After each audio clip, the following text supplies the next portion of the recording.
She looks anxiously out the window. Are there any suspicious cars parked out front? Is anyone standing by the entrance? This is Cansu Erki's daily routine. The 31-year-old and her son rarely leave their apartment in the western Turkish city of Bolu anymore. Not since receiving death threats from her own husband. I'm going to kill all of you. I will slaughter you with a blunt knife. The kid stays with me, you whore. Do you understand? Cansu continuously receives threats like this, and she knows he means every word. Before she left him, he had abused her for years. He even beat her mother. The police did nothing apart from advising Cansu to seek protection at a women's shelter.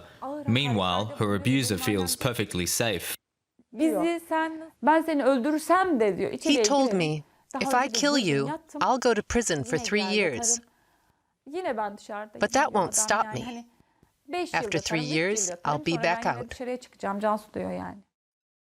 Cansu doesn't believe the Turkish state will protect her. Instead, she's turned to the public. On Turkish media, she's spoken out against her abuser and the Turkish authorities' failure to act. A bold move, especially now that Turkey has withdrawn from the Istanbul Convention, protecting women from violence. President Erdogan justified this step by repeatedly claiming that the convention served to spread Western notions of emancipation. We will not let foreigners influence the way we deal with the issue.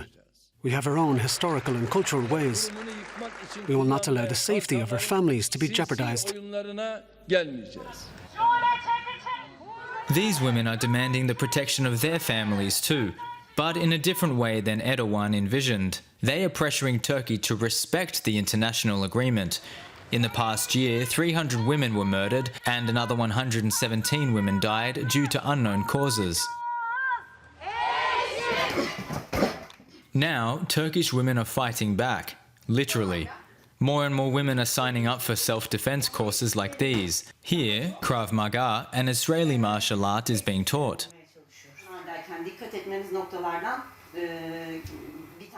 One participant is 24-year-old Dilek. Her last violent encounter was a year and a half ago. On her way home one night, a man followed her and harassed her. Dilek was able to drive the attacker away by calling for help. A surveillance camera captured the event. It took me a year to get over it, but I'm here because I want to leave the fear behind. I don't want to think about which route I should take to get home. I want to overcome this passive attitude. The women in this class have had enough of violence and harassment from men. The course leader has observed mostly young women in her group.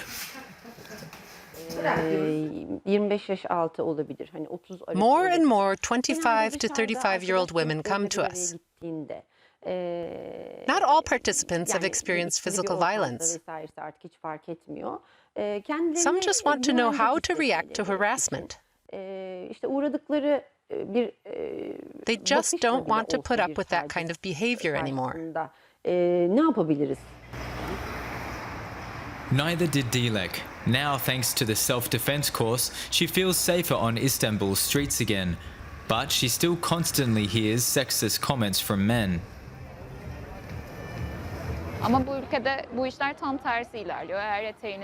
If someone thinks your skirt is too short or your cleavage is too low, they don't keep it to themselves. But the clothes are just an excuse. Being a woman in this country means running the risk of falling victim to violence and harassment. Cansu Erki has found another way to protect herself. She's installed a security door in her apartment to prevent her abusive husband from breaking in. But she knows if he's determined to kill her, he will. He told me himself. He said, look, Uncle Erdogan has withdrawn from the Istanbul Convention protecting women, so we can kill as many women as we want without being punished. The Istanbul Convention should continue to be respected in our country. It was the only thing that deterred men. Growing solidarity among women in Turkey is also acting as a deterrence. Cansu experienced an outpour of support after she made her case public. Since then, the threats against her and her family have stopped.